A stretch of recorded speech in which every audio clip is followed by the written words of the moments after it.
شروع کنیم؟ بریم.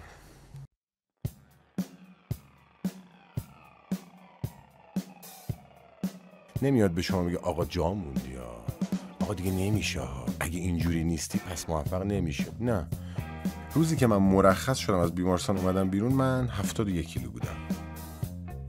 مشکل اساسی من خودم به شخص اینه که در لحظه زندگی کردن برام خیلی سخت شده.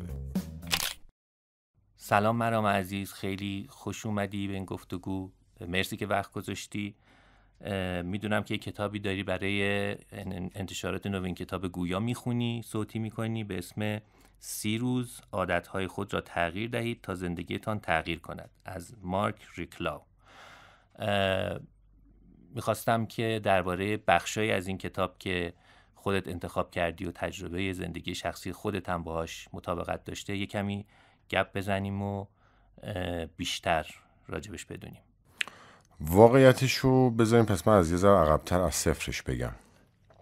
اصلا داستان از اینجا بود که نوین کتاب لطف کردن و اومدن این پروژه رو با من مطرح کردن که آقا ما میتونیم یه کتابی رو صوتی کنیم و با هم یه همکاری داشته باشیم. خیلی هم باعث افتخار من بود که بخوام یه همچین کار خیلی فاخری انجام بدم. و اینکه مرحله اول که خب رفتیم جلو، شروع شد به انتخاب کتاب. ما خیلی چالش داشتیم سر انتخاب کتاب به خاطر چند تا چیز. یکی این که من خیلی دوست داشتم که همه اقشار جامعه توی همه رده‌های سنی مخاطب کتاب باشن، یعنی همه رو شامل باشه. فقط یه قشر خاص که حالا خیلی کتاب خونن یا خیلی مطالعه میکنن یا مثلا سنشون بالاتره، این مخصوص اونا نباشه. بچه‌های تینیجر و بچه‌های کم سن و سالم علاقه‌مند باشن گوش کنن. و اینکه زبان کتاب زبان ساده‌ای باشه، قابل فهم باشه و واقعیتش اینه که یه مقداری واقع گرایانه باشه کتاب. یه داستانی که من توی چند تا کتابی که اولش خوندم که آزمایشی ببینم نظر اون چیه، اینه که خیلی کتاب‌ها یه ذره مبالغه توشون هست. یه ذره کتابام از همین جنس بودن، کتابای خودیاری و بله دقیقاً انگیزشی و کتاب‌های الهام بخش، امید بخش. و این یه مقداری احساس کردم که اون یکی کتاب‌ها هم زبان ساده‌ای نداره، هم خیلی با زندگی روزمره‌ای که حداقل خودم تجربه کرده بودم همخوانی نداشت. ولی به من بگو که اساساً چرا تصمیم گرفتی که کتاب، یعنی کتابایی که بررسی کردی از این جنس بود؟ خب مثلا ممکن بود داستان برداری یا ببین واقعیتش اینه که چون خودم تو زندگی خودم الان خیلی با این چالش روبروام و اینکه واقعا احتیاج دارم به خوراک سالم برای مغزم. حالا این خوراک سالم شامل یه سری مطالب آموزشی، کاربردی و انگیزشی میشه و چیزی که شما احساس همدردی بکنی با اون مطلب، یعنی بیاد بگه آقا شما مشکل الان اینه، خیلی های دیگه هم این مشکل رو دارن، حالا یه راهکارهایی من بهت معرفی میکنم و برو سعی کن تو زندگی اینا رو انجام بدی. من احساس کردم خیلی به کار زندگی امروز روزمون که انقدر همگی گرفتار مشکلاتی بیشتر خب یه ذره میخوره. دقیق تر بپرسم. یه جوری احساس وظیفه کردی که مثلا برای مخاطبینی که تو رو دنبال میکنن این جنس مطلب الان لازمه، نه؟ ببین واقعیتش اینه که حالا خدای متعال لطف داشتن به من و در طی یه سری اتفاقها و در طی زمانی حالا من پیجم اومد بالا و دیده شدم و بچه‌ها خیلی لطف داشتن به من توی فضای مجازی و بیرون و به هر حال خیلی با عموم جامعه ارتباط هم نزدیکتر و صمیمیتر شد و توی پیام هام توی اینستاگرام توی خیابون که با مردم صحبت میکردم همه خیلی این رو از من دوست داشتن که من بهشون راهکاری برای بهتر زندگی کردن، راهکاری برای اینکه پیشرفت بهتری داشته باشن، زودتر بتونن شروع کنن به پیشرفت، به موفقیت. حالا خب من فقط فرقم اینه که دیگه سن من یه جوری شده که دیگه بالاخره جوانی و اینا رو رد کردم و آره به خاطر همین بچه‌ها من حداقل خیلی جوان. نه اختیار داریم. بچه‌ها مثلا میگفتن خب حالا تو دیگه برسیدی به یه مرزی که میتونی به ما یه چیزایی رو به عنوان مثلا تجربه معرفی کنی که ما دیگه حداقل اون اشتباه ها رو نکنیم. این سواله ذره شخصی تره. فکر می‌کنی چرا از تو توقع این میره؟ چون خیلی از اینفلوئنسرها هستن که تو زمینه‌های مختلفی فعالیت میکنن، کسی هم ازشون درخواست نمیکنه که راجع به موفقیت صحبت کنن.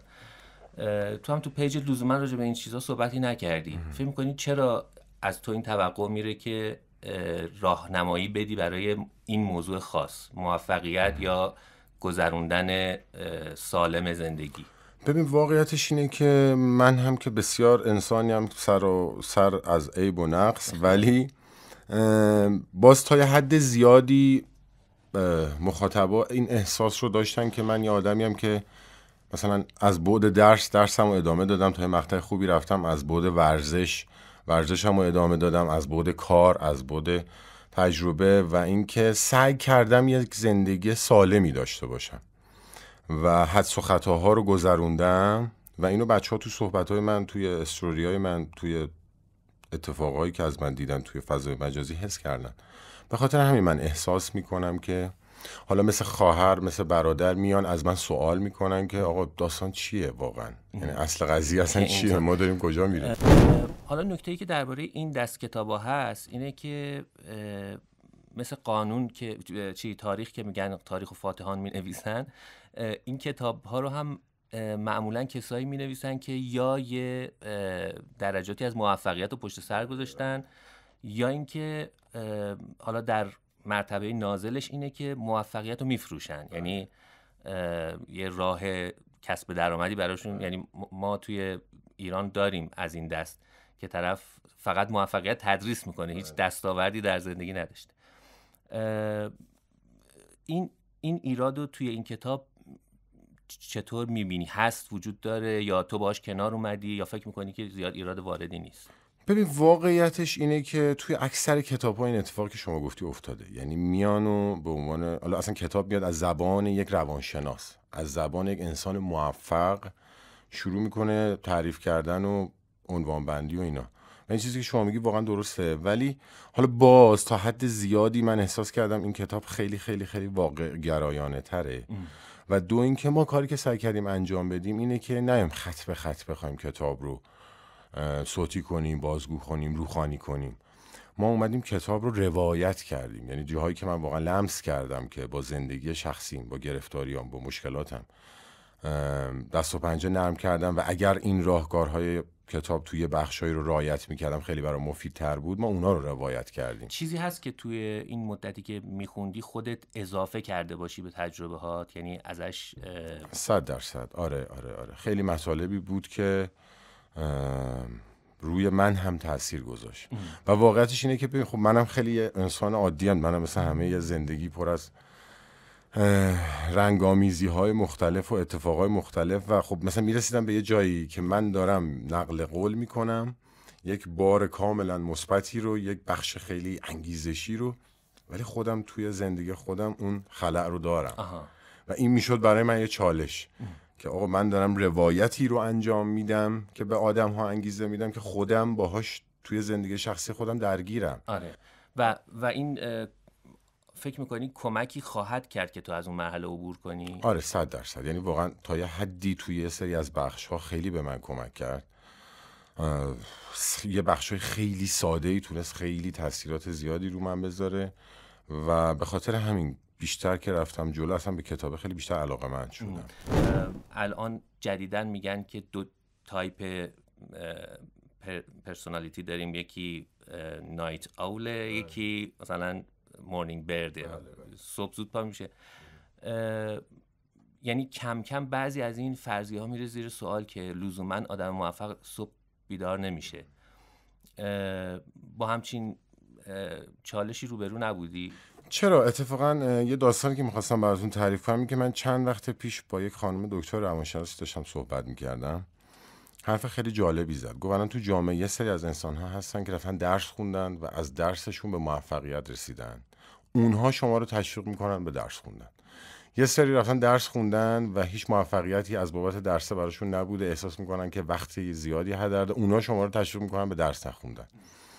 یه سری‌ها سوق پیدا کردن به سمت مثلا شغل آزاد، موفق بودن، اونا شما رو سوق، یعنی اگر بخوای بشینی از تجربه صحبت‌های مردم استفاده کنی، هر کسی با توجه به اون ویویی که از زندگی داره برای خودش برای شما تعریف میکنه، میدونی اون تجربه خوشه برای شما. ولی خوبی این کتاب اینه که یه جاهایی یه کوچیک راهکارهایی به شما میده. الان مشکل این که مثلا این برنامه‌های انگیزشی و به قول شما امید فروشی و این داستانا میاد یه فضای کلی برای شما متصور میشه، میگه آقا از مثلا چالش‌های زندگی نترسید، با ترساتون کنار بیایید، نمیدونم ریسک کنید فلان. خب اینا حالا ما میدونیم هممون، دست شما درد نکنه.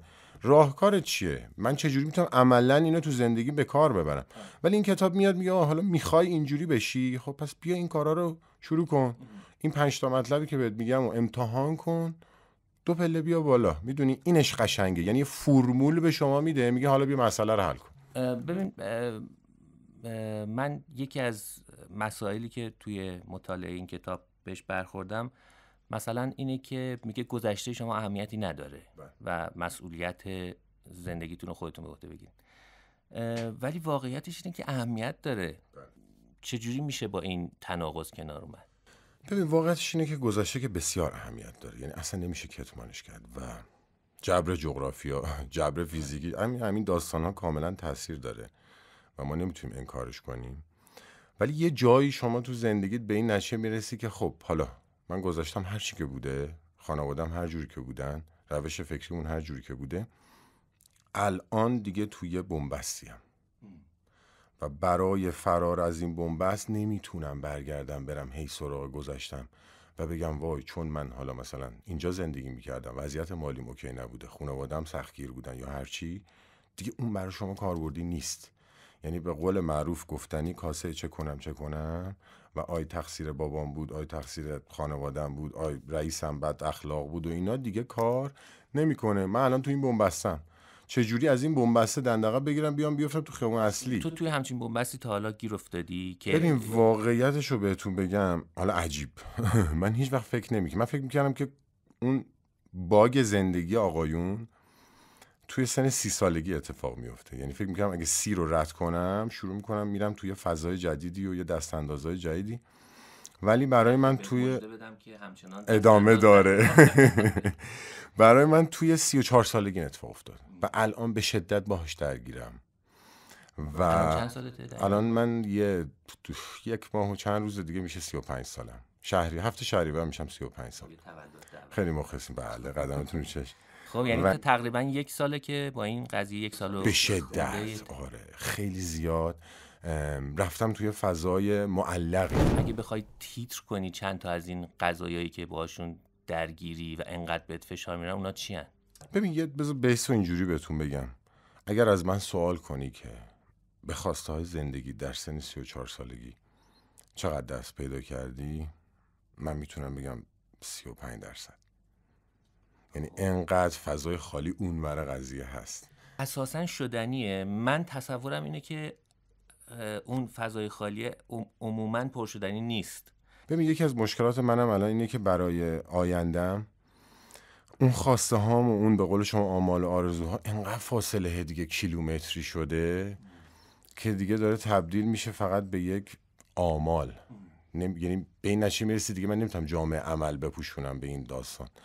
ولی من حالا یه ویژگی دیگه‌ای که دارم اینه که بسیار آدم خدا دوستیم و اینکه من همیشه به این فکر کردم که خداوند یک لطفی به ما کرده، یک نعمتی در اختیار ما قرار داده و ما رو آفریده که ما زندگی کنیم. پس ما باید تک تک این لحظه ها رو قدرشو بدونیم و زندگی کنیم واقعا. حالا هر چقدر نتونستیم به اون آرزوها برسیم، نتونستیم به اون خواسته ها برسیم، ولی حداقل یه ذره تلاش کنیم خودمون رو نزدیک کنیم و لااقل از این مسیر لذت ببریم.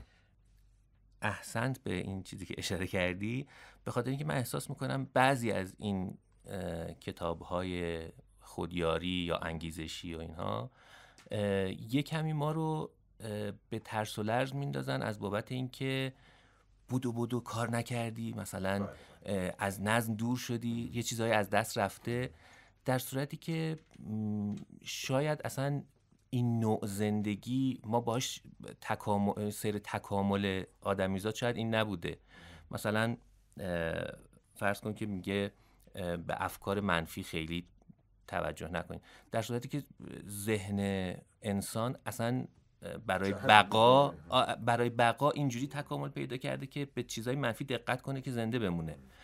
ببین یه چیزی واقعا بگم وسط صحبتات، یکی دیگه از ویژگی‌های خیلی قشنگ این کتاب که من خیلی خوشم اومد اینه که هیچ عجله‌ای برای شما نداره و اینکه اولش اصلا میاد و این جمله رو در شروع کتاب به شما میگه اگه میخوای انجام بده، اگه فکر کنم نمیتونی انجام نده. یعنی هیچ زوری نیست، هیچ عجله‌ای نیست، یه سری راهکاره. سبک آهسته شروع کن که بتونی تغییرهای جزئی و کوچیک زندگیت رو شروع کنی و اینش قشنگه. نمیاد به شما میگه آقا جا موندی یا آقا دیگه نمیشه ها، اگه اینجوری نیستی پس موفق نمیشه. نه، میاد میگه آقا شما هر مدلی که هستی الان فرصت اینو داری که یه ذره زندگیتو بهتر کنی. به خاطر همین من کتاب رو دوست داشتم و واقعیه، چون راستم میگه، میدونی. و اینکه اولین تایتل کتاب که من خیلی ازش خوشم اومد، اولین عنوان کتاب که من خیلی دوستش داشتم و شما از یه سنی به بعد تو زندگی تازه میفهمی که این چیه، اون هم دیسیپلینه، انضباط شخصی. واقعیتش اینه که انگیزه خالی یا دوست داشتن خالی برای انجام دادن یه سری کارها کافی نیست. شما ورزش کنی، خیلی هم دوست داری، علاقه داری، انگیزه هم داری که مثلا وزنت بیاد پایین یا مثلا بدن خوبی داشته باشی، ولی با این انگیزه خالی شما نمیتونی به این هدف برسی. این بعد برات بشه یه انضباط شخصی. مثلا من واقعا الان فکر میکنم تقریبا 13 ساله جز تایمایی که حالا مریض بودم، سفر بودم، من روزی 1.5 ساعت باشگاه رو داشتم. ببین این دیگه میشه جزئی از زندگی شما. یعنی مثل مسواک زدن، مثل صبحانه خوردن، مثل دعا کردن، این هم میره روی انضباط شخصی. حالا یه سوال، فکر نمی‌کنی که این کار از همه بر نخواهد اومد؟ حالا جالب اینجاست کتابم داره به شما همینو میگه، میگه نمیتونی هر روز بری باشگاه، بیا صبح که از خواب بلند شدی ورزشو نرمش تو خونه بکن، برو تو همون اتاق خودت چه میدونم 40 تا شنا بزن، 4 تا حرکت ورزشی انجام بده. همین تحرک فیزیکی رو به برنامه‌ت اضافه کن. یعنی خیلی طلب زیادی از شما نداره که حالا پاشو برو باشگاه ثبت نام کن، برو بیا. میگه نیت عمل اینه که تو ورزش ها رو فیزیکی انجام بدی، حالا اینو تو اتاق خودت هم میتونی. آره که اینطور. یه نکته‌ای که باز با توجه به اینکه تو تحصیلات عالیه داری و دکترا خوندی، این کتابا خیلی شیوه علمی ندارن، مبتنی به تجربیات شخصی نویسنده و نقل قول‌های آدم‌های موفق یا نظریه پردازا. یا خودت این قضیه رو، میگم چون تحصیلات عالیه داری، خیلی شاید بتونی بهتر بگی که توقع چه حدی باید از این ماجرا داشته باشیم، چقدر ممکن علمی باشه یا چقدر. ببین خیلی علمیه از بابت علم یعنی از زبان علم سعی کرده خیلی علمی بیان کنه. خیلی هم تجربه شخصی داخلشه، چون مثلا میگم روایت یه روانشناسی، توضیح یه پزشکی، تجربه یه آدم سوپر موفقی. ولی ما همه ماها یه جایی توی رفتارهایی، توی اشتباهایی با هم همزاد پنداری داریم. حالا اون آدمه که موفق، اون پزشک، شما، من، ممکنه یک پسر بچه که دبیرستان میره، ما یه جاهایی توی چالش‌هایی تو زندگیمون همه به یه بنبستی میخوریم و اینا دیگه مشترک میشه توی هممون. مثل دندون درد که برای همه ممکنه پیش بیاد، چالش‌های روحی و مغزی هم برای همه ممکنه پیش بیاد. حالا یه سری مشترکه و من میگم اونا خیلی به ما کمک. ولی قبول داری که تحمل ما مثلا به همون دندون درد متفاوته؟ یعنی یه نفر ممکنه زندگیش مختل بشه با یه همچین دردی و یه نفر ممکنه تحملش کنه. خب ببین حسام، یه بحثی که من خودم خیلی ازش ناراحتم اینه که احساس میکنم که از خودم خیلی آدم قوی تا اینجای زندگی نساختم. چه عجیب. آره میشه بازش کنی یه ذره؟ مثلا شما میگی تحمل درد دندون، حالا این مثاله، یه عنوانه. ما بیایم راجع به مسائل مهمتر زندگی بهش بپردازیم. من یک مقداری آستانه دردم و یک مقداری تحمل مشکلات و سختی ها و مدیریت بحرانم احساس میکنم که در سن 34 سالگی ضعیفه و خیلی از این قضیه ناراحتم. با کسی هم خودتو مقایسه کردی؟ یعنی در مقایسه با دیگران میگی یا اینکه؟ آره. ببین شده برای شما اتفاق افتاده که مثلا یه مسئله تو زندگیت پیش میاد، به ناچار میری با آدم‌ها راجبش صحبت میکنی، یا من به این مشکل خوردم. حالا مثلا نمونه بارزشو بگم، حالا ممکنه مثلا به یه مشکل مالی بخوری، چکی داشته باشی، هزینه‌ای باشه، قسطی باشه، و شما میرین به آدم‌ها توضیح میدی، آدم‌ها با توجه به اون عمق مشکلاتشون و عمق دردی که کشیدن با شما برخوردهای متفاوت دارن. یه آدم که خیلی درد کشیده و مشکلات داشته به شما میگه این اتفاق برات افتاده، من 5 دفعه تا حالا این مثلا داستان رو سپری کردم. یا اینکه یه آدمی که مثلا یه ذره کمتر بوده حالا یه برخورد دیگه میکنه. آره، ولی واقعیتش اینه که من حداقل الان اینجا که با شما نشستم بسیار درگیر این اتفاقم و اینکه بسیار خودم رو سرزنش میکنم که چرا من نباید بیشتر وقت میذاشتم برای سلامت روان خودم، برای قوی کردن روح خودم. من یه اشتباه که حالا نه، یه کار درستی که کردم، تایم زیادی صرف سلامت فیزیک خودم کردم، اوکی، ولی حداقل شاید بهت بگم باید 70% اون تایم صرف روان و سلامت منتالی خودم و قوی کردن روح خودم هم میکردم. فکر نمی کنی یه کمی سخت میگیری به خودت؟ چرا؟ شاید سخت که میگیرم، اینجوری نبودم، اینجوری شدم اخیراً. میگم اینم یکی از بحران‌های این 34-5 سالگیه. و اینکه میگم حالا رفتم دنبالش که ببینم آقا حالا راه حل چیه، ما الان توی بحرانیم، توی حالت معلقیم، چه کار میشه کرد، چه کارهایی تاثیر داره. واقعیتش دروغ چرا، من خودم جزو آدم‌هایی بودم که با مدیتیشن هیچ ارتباطی برقرار نمی‌کردم. من خودم آدمی بودم که در ارتباط با تراپی رفتن مقابله می‌کردم. یعنی چی بری بشینی پیش یه تراپیستی حالا بخوای تعریف کنی اون نظرشو بده، اصلا من احتیاج ندارم. یا خوندن کتاب زیاد یا گوش کردن پادکست. ولی الان رسیدم به مرحله‌ای که اینا شده برام قرص و دوا، یعنی مدیتیشن شده بروفنه، تراپیه شده ژلوفنه و کتاب خوندنه. دولا میشه مینویسه مثلا داری تعریف میکنی چه حس خوبی با آدم، انگاری حرف درستی زدی. آره. قابل یادداشت کردن. حالا من که اصلا در حدی نیستم که بخوام آدم‌ها رو توصیه‌ای به چیزی بکنم، ولی واقعیتش اینه که چون خیلی دوستام این چالشو برام برگزار کردن که آقا تراپی واقعا فایده داره، چه جوریه داستان، اصلا برای چی میری. واقعیتش اینه که و تو کتاب هم گفته که آقا اینم یکی از راهکارهاییه که شما میتونید ازش استفاده کنی. ببین ما یه مشکلی داریم، اولا که خودمون هممون عالم دهر میدونیم. یعنی من میگم آقا من دیگه فقط خودمم که میدونم چی درسته چی غلط در ارتباط با مشکلات خودم و مردم. بعد از اون مرتبه خانواده‌مون رو خیلی دوست داریم، دوستامون رو خیلی دوست داریم، ولی واجد شرایط 100% برای نظر دادن و رأی دادن راجع به زندگی خودمون نمیدونیم. یعنی ایمان 100% به تصمیماتشون نداریم. مثلا شما الان بری با پدرت مشورت کنی در ارتباط با یه مسئله‌ای، ایشون یه توصیه‌ای بکنه، باز 50-50 میگه اون از دید خودش داره میبینه، اختلاف سنی داریم، به این قضیه اشراف نداره. ولی خوبیه تراپی اینه که تو احساس میکنی که طرفت که علمی داره و تجربه‌ای داره و 50 تا کیس مثل تو هم داشته. یه جور انگار وجدان بیدار تو میشه. دقیقاً. آره، یعنی یه ناظر بی‌طرف دارای علم تو رو میزونت میکنه. آره و به راهکار میده و میگه که آقا مثلا داری راجع به این صحبت میکنی، برای تو تازگی داره. من از مال تو کیس سنگین‌تر و وحشتناکتر مثلا 10 تا گذروندم. این اتفاق نمیفته واسط، اینجوری نباش، برخوردت اینجوری باشه، این کارو بکن. و تراپی از این بابت خیلی خوبه. یه چیز دیگه که خیلی رو من الان تاثیر گذاشته و انجام میدم، گوش کردن پادکست و کتاب صوتی شبا. یعنی اصلا شبا برای من مثل آب رو آتیشه که شب که میام خونه، حالا من یه مشکل دیگه هم که باش برخورد دارم اینه که یک مقدار زیادی از تایمم در طول سال تنها و حسام واقعا این تنهایی دیگه یه جای شما رو میشکنه. بله. میدونی من قدیم ایدم این بود که نه، این تنهایی خیلی لذت بخشه و تو تنهایی مرد میسازه از تو، تنهایی که تو رو موفق میکنه.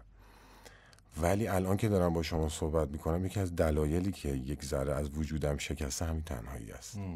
بعضی توصیه ها هست که شاید توی مناطق جغرافیایی حتی مختلف، یعنی نه تنها آدمای مختلف، نتایج مختلفی بده. مثلا من همین توصیه مارک منسن رو که خوندم با خودم گفتم که خب تو توی آمریکا نشستی این توصیه رو میکنی و مثلا حالا تو الی میری پیاده روی. آره.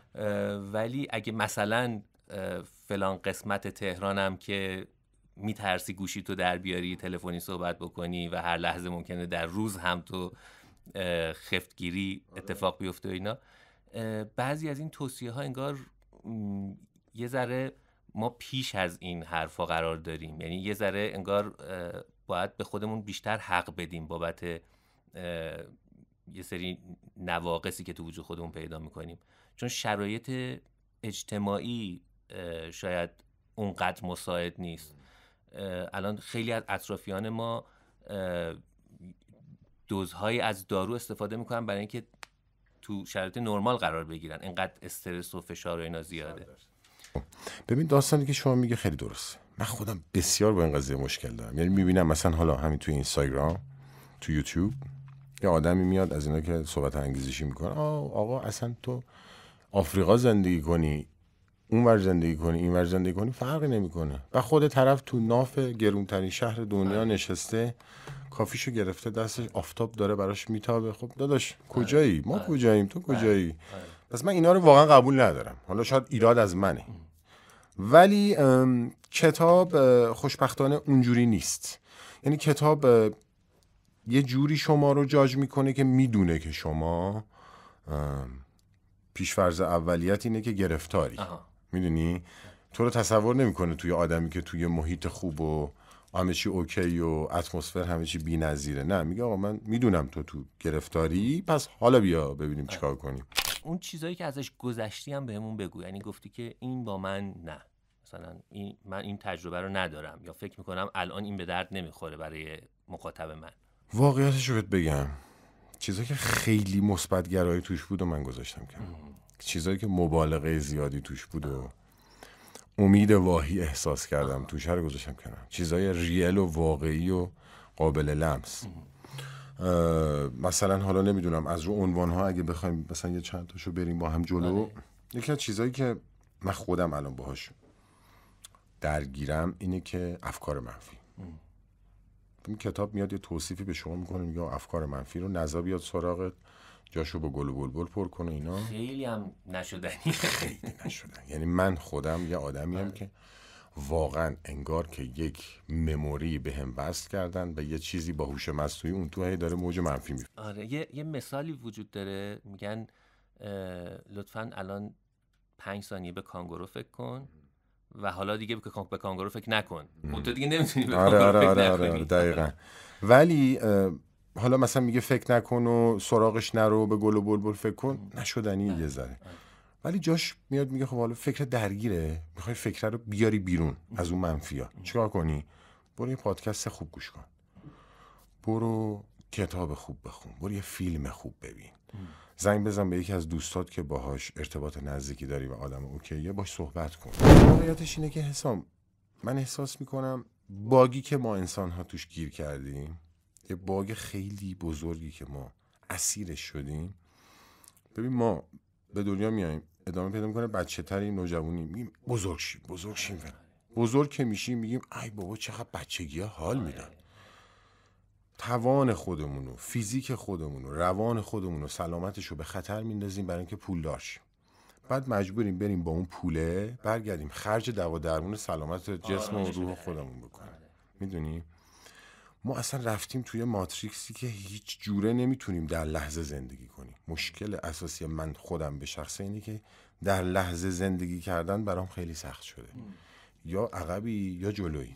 خب مرام عزیز، به من بگو که چقدر با زندگی شخصیت نسبت داره این کتاب؟ تجربه های قشنگی که این کتاب برای من مرور کرد، یکیش این بود که اصلا بیس کار اینه که خیلی بهش ذکر کردی شما، اینه که مسئول زندگی خودتی. خودت باید بلنشی یه کاری بکنی. واقعیت نمونه سادهشو بهت بگم، من تحصیلاتم در رشته مهندسی نفت و من تا فکر میکنم سن 26 سالگی توی فیلد درسم داشتم، تو حوزه درسم داشتم کار میکردم و با شخصیت من همخوانی نداشت. یعنی کار دفتری که من بخوام برم از ساعت 7 صبح تا 5 بعد از ظهر پشت یه سیستمی بشینم با کامپیوتر کار کنم و محیط قابل تغییر نباشه و اینا، اصلا برای من خیلی سخت بود. و اینکه شاید حالا از بابت سختی کارم اونقدر خیلی کار سختی نبود، ولی برای روحیه من سازگار نبود. آره نداشتم. آقا من اونجا اومدم بیرون، البته که خب اینم بگم مخالفت خانوادم هم خیلی حس کردم که میگفتن نه آقا یعنی چی تو داری یه موقعیت شغلی خوب از دست میدی. و توی حوزه تحصیلی که یعنی تو حوزه تخصصیت این امکان وجود نداشت که محیط رو عوض کنی یه ذره جای، یعنی هر جای دیگه هم میرفتی احتمالاً همینقدر اداری و کسل کننده می بود؟ آخه واقعیتش اینه که رشته مهندسی یه رشته‌ایه که خیلی تو جای به قول معروف مانور نداری دوش. به خاطر همین در سن 26 سالگی دیگه تصمیمم گرفتم نمیتونم دیگه، یعنی کشششو نداشتم واقعا. خانواده‌م هم یه مقدار زیادی مخالفت کردن ولی من بالاخره دیگه خروجو زدم. و اینکه اومدم و یه مدتی که بیکار بودم، اصلا بعد از یک مدتی رفتم اصلا تو یه حوزه خیلی متفاوتی، رفتم تو زمینه رستورانداری و از این. من یه سوال تا جلوتر نرفتی، همین راضی کردن خانواده خودش بعضی وقتا برای خیلی ها امکان پذیر نیست اصلا، یعنی بحث ناموسی میشه. تو چقدر این قضیه رو ببین یه جای دیگه به قهر و قهرکشی هم رسید و ناراحتی مادر و اینا، ولی دیگه خب اونا هم فهمیدن که خب نمیشه دیگه، یعنی دیگه واقعا زور هم، حالا نه زور به اون شکل، ولی جواب نمیده. بعد دیگه در سن فکر میکنم 29 سالگی 30 سالگی بود که رفتم توی کار فضای رستوران. یعنی اینکه مدیریت یک رستورانی رو که برای یک آشنایی بود به عهده گرفتم و تازه فهمیدم این کار چقدر سخته. زمینه ای داشتی تو این؟ اصلا. یعنی گفتم که خب باید بیکاری بکنم دیگه، بیکاری در بیام. و حالا این اتفاق دقیقا زمانی افتاد که من یه کرونای بسیار سنگینی گرفتم و اینکه یه جای اون وسط ها دیگه دکتر اومد، من حالا یعنی ماسک اکسیژن و اوضاع خراب و توی حالت نیمه هوش نیمه بیهوشی اومد و قشنگ من یادمه مادر منو برد بیرون از اتاق بیمارستان و گفتش که، ولی من صدا رو میشنیدم، گفتش که خلاصه مطلب رو بگم 50-50. آره واقعا. و گفتش که این سیستم ایمنی بدنش ممکنه نکشه و این ویروس داره به این آدم غلبه میکنه. اون موقع ورزش میکردی؟ ورزش زیاد میکردم و اینکه خیلی هم مثلا برای مهم بود و خیلی از این داستانا. من 87 کیلو رفتم توی بیمارستان بستری شدم روزی که میخواستن منو بستری کنن، وزنم کردن و آمارا رو میگیرن. من 87 رفتم تو. روزی که من مرخص شدم از بیمارستان اومدم بیرون من 71 کیلو بودم و واقعیتش اینه که من یه 10 روز اول که اصلا نمی‌تونستم تکون بخورم از جام. مثلا بعد 10 روز گفتم آقا بلند شی بری یه حمامی بری و یه ذره از این حال بیای. من خودمو که رفتم جلو آینه دیدم اصلا گفتم این کیه؟ یعنی قشنگ با این تصویر مواجه شدم، پس این آدمه کیه؟ من کیم؟ و واقعیت بگم همونجا رفتم زیر دوش با اون حال زاری که اصلا نمی‌تونستم خودمو نگه دارم، فقط 40 دقیقه داشتم گریه می‌کردم که آقا اصلا این چی شد. و تو این احوال تو شدی مدیر رستوران، یعنی از اون مریضی در کرونا که گذشت که خیلی هم تجربه سخت ولی مفیدی بود. خود کرونا. آره ببین شما رو تخت بیمارستان که هستی و یکی اون بالا سر دکتر بهت میگه که آقا ممکنه تو بری، دیگه شبا به همه چی فکر میکنی. چه کارهایی نکردم باید میکردم، چه حرفایی رو به چه آدمایی نزدم که رو دلم هست باید میزنم، چه ابراز علاقه هایی که باید میکردم و الان دیگه فرصتش نیست. خب این کارو بعدن کردی؟ یعنی آره خیلی رو خودم کار کردم. واقعیتش اینه که اومدم بیرون یه ذره به گفته حالا خودمونی یه ذره شل کردم تو خیلی از امور، تو روابطم با آدم‌ها، تو صحبتام، تو داستان، و اینکه تجربه خیلی سخت ولی مفیدی بود. مثلا از این حالا نمیدونم چقدرشون ممکنه بشه گفت، از این حرفایی که به کسی نزدی ولی بعد رفتی زدی. واقعیت اینه که من مثلا توی زندگیم از یک خانومی خیلی خوشم میومد و اینکه هیچ وقت اصلا نرفته بودم به این بنده خدا بگم که آقا ما مثلا میتونیم با هم آشناشیم، مثلا بریم جلو ببینیم چه جوری. این اصلا روم نمیشد در این حد. بعد یه شب که تو بیمارستان بودم دیگه، این آقای دکتر این حرفا رو زد دیگه، شبش دیگه گفتم ولش کن دیگه، تو که اصلا 50% رفتنی. دیگه این دایرکت رو باز کردم و پیام دادم که سلام خوبین، من فلانی ام و من از شما خیلی خوشم میومده، الان توی همچین موقعیتی ام رو تخت بیمارستانم و نمیدونم انتها به کجا میرسه، ولی خواستم بگم که من از شما خیلی خوشم میومده و هیچ وقت جرئت نکردم بیام بگم و اینا، ولی الان به شما میگم و اینا.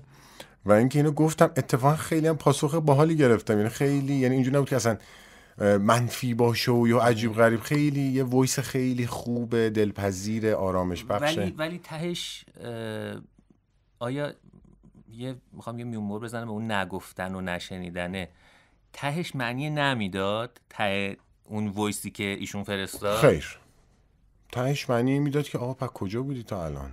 خب یعنی بعدش چی شد؟ منظورش ببین تو کتابم خیلی جالب میگه آقا از این نشنیدنه نترسین. آره. من ترسیده بودم، میدونی؟ و اون میگفت تو برای چی ترسیدی؟ خب حداقل میومدی میگفتی، اصلا شاید من جوابم نبود، ولی اون موقع دیگه امکانش نبود. آره.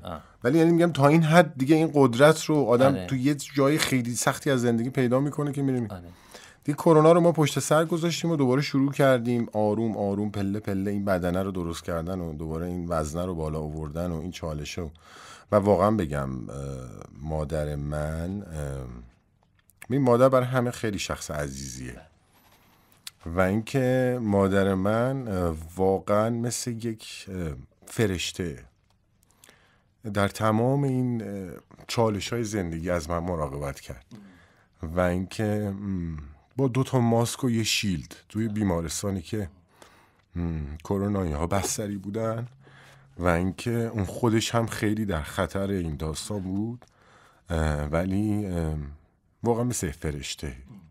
و برای همینه که من خیلی به بچه‌ها تاکید میکنم که آقا قدر مادر پدراتون رو بدونید، دستشون رو ببوسید. واقعا فقط مادر پدرن که این کار رو برای تو میکنن، کس دیگه‌ای برای تو این کار رو نمیکنه. و خدا رو شکر مادرم هم نگرفت کرونا رو تو اون اتفاق و اینکه گذشت و دیگه ما این چالش‌های کرونا رو رد کردیم.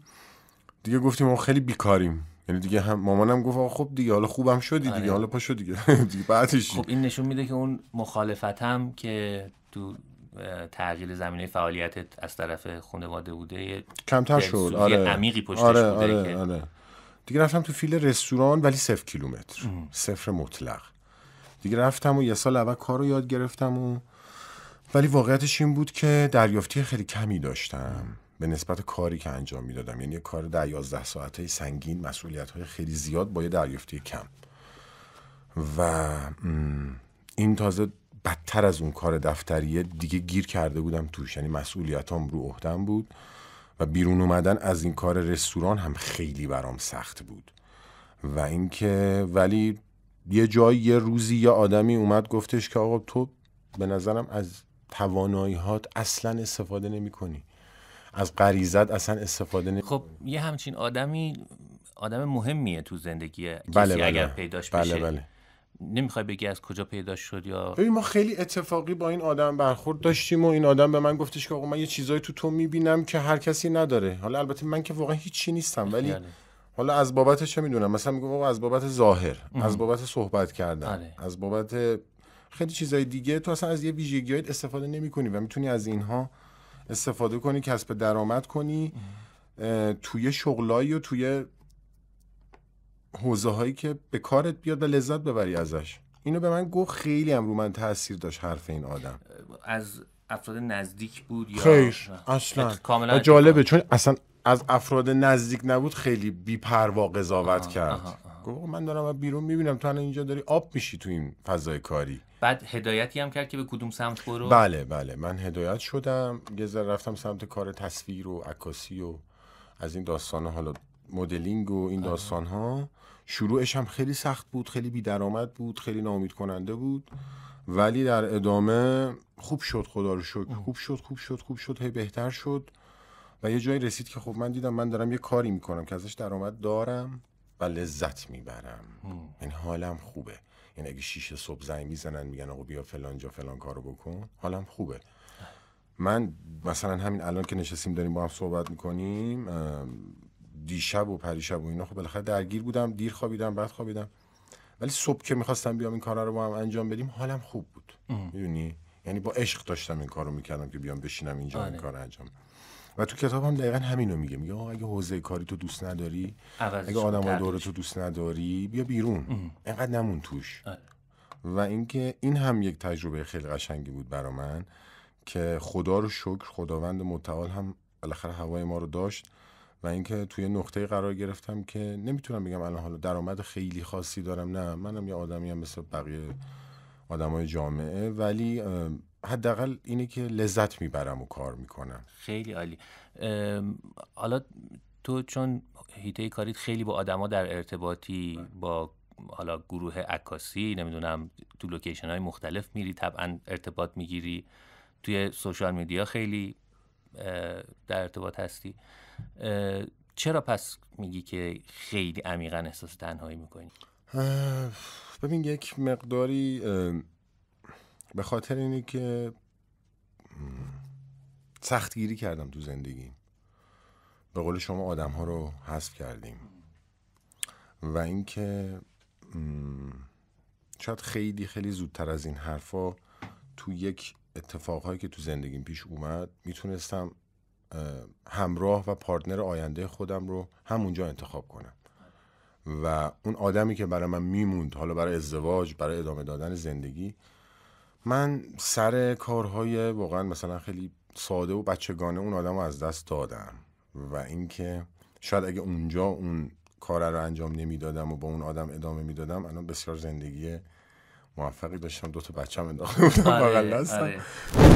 یه شب خوابیدم، صبح رفتم توی برنامه شرکت کردم، اومدم در عرض 20 روز دیدم 500,000 نفر منو فالو کردن و اینکه لطف دارن من، حالا فالو که همه خواهر برادرای منن، مثلا تو خیابون میبینن انرژی خوب میدن، سلام حال شما چطوری، خوبی فلان. خب ببین این یه محبت الهیه دیگه. حالا اینجوری سراغ من اومده، ممکنه یه جوون دیگه تو 24 سالگی یک موقعیت شغلی پیدا کنه، ممکنه یک جوونی فرصت تحصیل در خارج از کشور نصیب بشه. من میگم این اتفاقه، این بلیته بالاخره برای هر کسی یک بار تو زندگیش انجام میشه، حالا بزرگی و کوچیکیش فرق داره. ببین من اتفاقا یه جای کتاب داشت میگفت که توانایی خودتون رو بشناسین، به غریزتون رجوع کنین.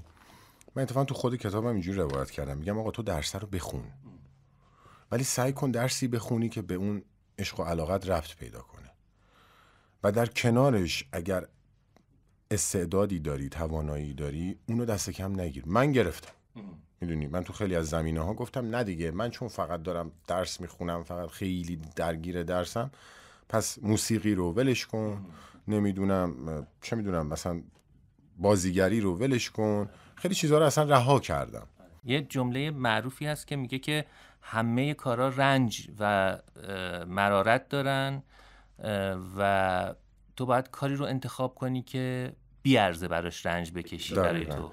و یه جمله طلایی چند وقت پیش شنیدم، میگه که معجزه و اون بلیت بخت آزمایی که شما دنبالش هستی تو زندگیت دقیقاً پشت اون اتفاقهای قایم شده که شما از انجامشون پرهیز میکنی. در مورد خودت همچین چیزی بوده؟ میشه بیشتر باز کنی؟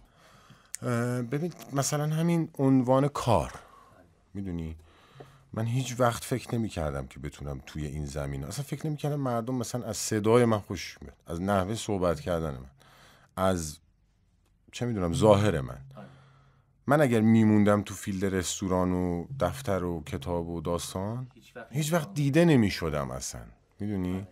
ولی من رفتم دقیقاً پشت کاری که ازش میترسیدم، مثلا جلو دوربین 30 ثانیه نمیتونستم بشینم. یه ذره تناقض من پیدا میکنم توش، اینکه در واقع تو محتوای کتاب هست که تو به اونچه که فکر کنی و هدف بذاری نزدیک خواهی شد، ولی تو هیچ وقت فکر نمی‌کردی یه روزی شغلت این بشه. آره. خب تو کتابم اینو جالب میگه که آقا تو نباید این اشتباه رو بکنی که هی یه هدف خاص رو فقط بخوای تو زندگی دنبال کنی. شاید اون راه برای تو نیست، شاید تو در رستورانداری به اون آدم موفقیت تبدیل نمی‌شدی که اولیش فکر می‌کردی وای من برم کارو یاد بگیرم الان خودم برم یه رستوران بزنم بهتره کنم. نه، پس برو یه راه دیگه امتحان کن. چیزی که خیلی جالبه اینه که من دقیقاً از جنس و رنگ و دل همین آدم‌های عادی جامعه، من هم از قشر متوسط جامعه، من هم دقیقاً همین سختی‌ها رو کشیدم. منم درس خوندم نتیجه نداده، کار کردم نتیجه نداده. من همین الان که نشستم اینجا دارم با شما صحبت میکنم ماشین ندارم، میدونی؟ پس من هم یه آدمیم از جنس مردم و اینو ازش ابایی ندارم که عنوان کنم، حال میکنم مثلا باهاش و احساس میکنم بچه‌ها و جوان‌ها هم از این خیلی خوششون اومده که میگم یکی که مثل خودمون بوده تافته جدا بافته ای نبوده. الان هم مثلا اتفاق خیلی خاصی براش نیفتاده، یارو میلیونر نشده، یارو فلان ولی داره حال میکنه با زندگیش. حالا ممکنه ماشین نداشته باشه، سفرش هم با سختی بره و بیاد و فلان، ولی من بیشتر اینه که میگم آقا من عین خودم. معنی زندگی چیه؟ شما یه جمله به من بگو معنی زندگی چیه؟ من خیلی ابتدایی بخوام بگم کیف کردن. موافقی؟ 100%. ببین اصلا ما آفریده شدیم که لذت ببریم. خداوند ما رو آفریده که ما لذت ببریم. من خودم دارم لذت نمیبرم ولی دارم رو خودم کار میکنم. الان در این چند وقت گذشته تو یک نقطه دارک بسیار شدیدی تو زندگی بودم، از نظر فشار روانی داغون و از نظر روحی خراب، ولی دیگه یه جایی به یه نتیجه رسیدم که آقا اصلا ببخشید دور از جون شما ممکنه فردایی نباشه. آقا رفیق من 2 سال من کوچیک‌تر بوده، رفته خوابیده شب تو خواب سکته کرده، تمام. اون یکی رفته تو جاده شمال تصادف کرده، تمام. زندگی فرداش مشخص نیست. به خاطر همین باید زندگی کرد و لذت برد و معنی واقعی زندگی هم این نیست که شما بخوای خیلی افراط و تفرید کنی و تو یه سری چیزا غرق شی و یه سری چیزا رو ول کنی. نه، معنی واقعی زندگی اینه که خوراک خوب به مغزت و خوراک خوب برای فیزیکت. میخواستم که یه کمی از لذت‌های کوچیکی که ازشون سرخوش میشی، خیلی سهل الوصول هستن برات، طی روز لحظهاتو خوش میکنن، برامون بگی. ببین چقدر میتونه ساده و دستیافتنی باشه که من با این چیزا واقعا خوشحالم. یکیش نشستن و پلی استیشن بازی کردن با دوستامه. ما 35 سالمونه ولی میشینیم پلی استیشن بازی میکنیم. یکی دیگه از چیزایی که خیلی من خوشحال میکنه اینه که میرم میشینم با دوستام کله پاچه و دل و جیگر و از این داستان ها. و چیز دیگه ای که واقعیتش اینه که خیلی منو خوشحال میکنه اینه که خوشحالی مادر پدرم. آره، خوشحالی مادر پدرم و الانم بزرگترین انگیزه و خوشحالی اینه که واقعا برسم به یه جایی که بتونم هر کاری در توانمه برای اینا انجام بدم. اونا رو چی خوشحال میکنه؟ این فکر میکنین چه اتفاقی بیفته اونا خوشحال؟ دقیقاً اینم گره میخوره تو این که احساس کنن من آدم خوشبختی ام، من میزونم، من حالم خوبه. و اینکه یکی از دلایلم که الان تونستم رو خودم کار کنم که از این حال بد بیام بیرون اینه که احساس کردم من در قبال اونا مسئولم. حال بد من داره حال مامانم بابامم بد میکنه، پس در نتیجه حال خودتو خوب کن که بتونی حال اطرافیانت هم خوب کنی. خیلی مخلصیم. خیلی مرسی. مشتی هستی. قربونت برم. مرسی.